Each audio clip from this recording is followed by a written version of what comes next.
I want to take this opportunity to thank our Father above, the Creator, because of the gift of life that He has bestowed upon us this day. We do not take it for granted. It is by His grace and His mercies that we find ourselves alive. I want to welcome our visitors who are new to the channel to subscribe, turn on the notification bell so that whenever we make subsequent podcasts, you may not miss. Welcome to JB Weekly Podcast. We discuss the health for everyday life, pushing back the tide of disease in our world. For health is by choice, not by chance.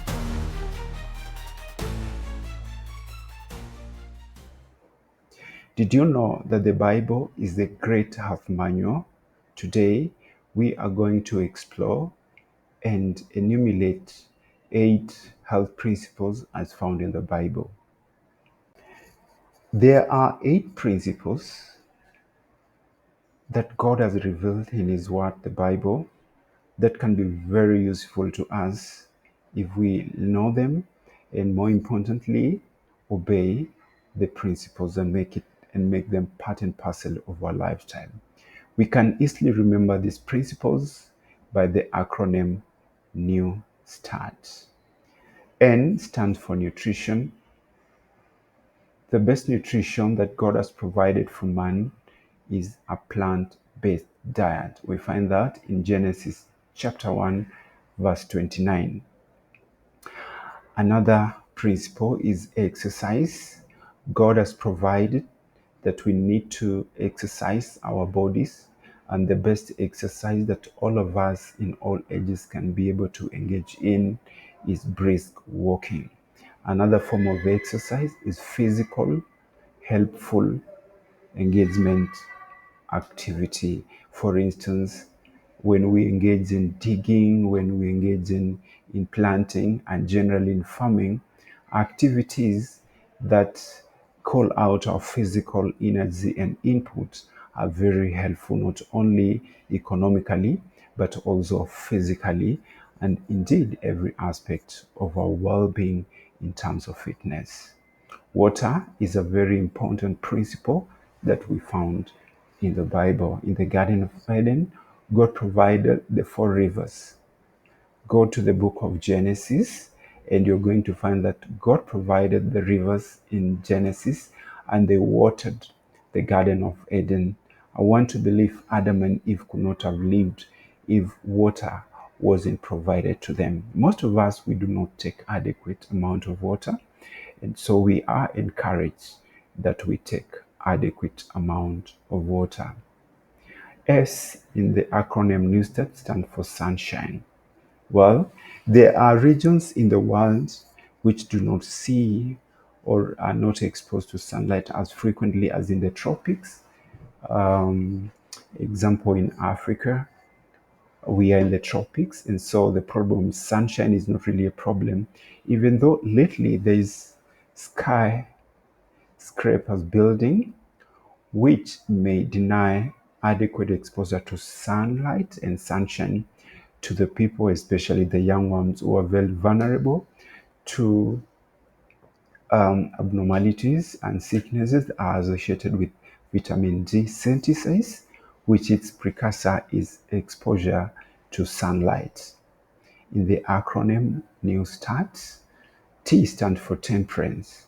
Temperance means that we use sparingly that which is good, and we abstain completely from those things that are harmful to our body.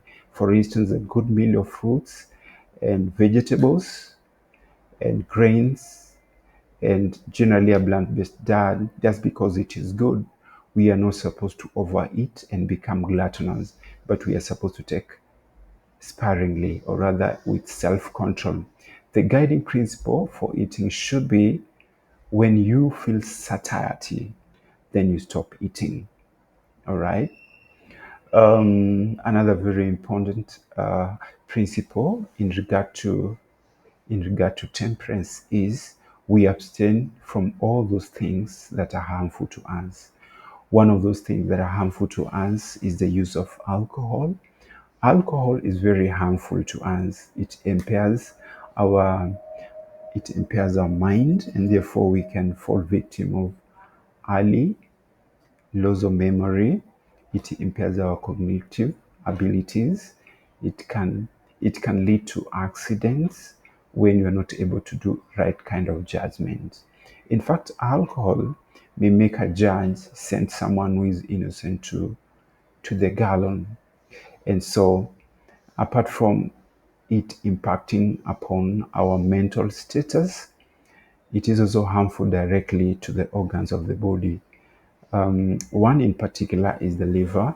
When you are an alcoholic and you take it for a long period of time, there is the vulnerability of the liver becoming inflamed and even what developing even cancer or end state kind of liver abnormalities like liver cirrhosis. So you can see alcohol is not supposed to be taken sparingly, but rather it's supposed to be completely taken out of our consumption as human beings. Another thing which has been discovered to be very harmful to us is the use of caffeine, beverages like tea and coffee. You can study and find out how all those things affect us. All right. We are going to discuss this further in our subsequent podcasts. All right. Those are the examples of some of the things that we are supposed to abolish and eliminate from our consumption completely as human beings. In A, in our acronym, stands for air, right? The fact that oxygen is the breath of life makes us really come to understand that when we are exposed to fresh air, then our bodies are going to be invigorated. We are not going to feel moody, and we are going to breathe well, and the lungs are going to function properly, and indeed, we are going to have oxygen. You see, the only source of energy in our body after the digestion of all the foods is glucose, and this glucose is broken down in a process called respiration to provide energy to us. And that process requires oxygen. So move away from places where you are exposed to polluted air, especially in towns, and go to the suburbs where you are able to look into nature. You are able to breathe in fresh and contaminated air. R in the acronym stands for rest. In this cutthroat kind of economy in our world today, so many people overwork. They work even into late hours, and that is not very helpful to our bodies. The body recovers and repairs worn out tissues when we are at rest. The Bible provides two types of rest. Number one is a weekly rest that God provided to Adam and Eve in the Garden of Eden. Number two is a daily rest when the sun sets. All of us are supposed to go to bed not later than 10 p.m. and sleep for about 7 to 8 hours of deep sleep.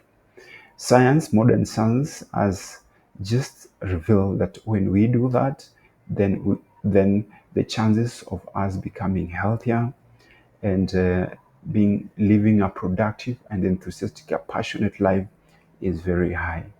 Last and not least, and in fact the most important, is to trust in God. We never created ourselves. This body comes from someone who is divine. And when you study in my course of study of medicine, when you study medicine, you will discover that there's so many things that we cannot be able to explain as human beings. And for sure, that alone reveals to us there's a greater power, divine power. There is a creator who understands the human machinery. Those are the 8 principles of health as provided in the Bible. I welcome you to study the Word of God for yourselves. Find how the principles are revealed in it, and more importantly, hearken to the voice of those principles. For true health is an harmonious development of the physical, the mental, the social, and spiritual spheres of our life.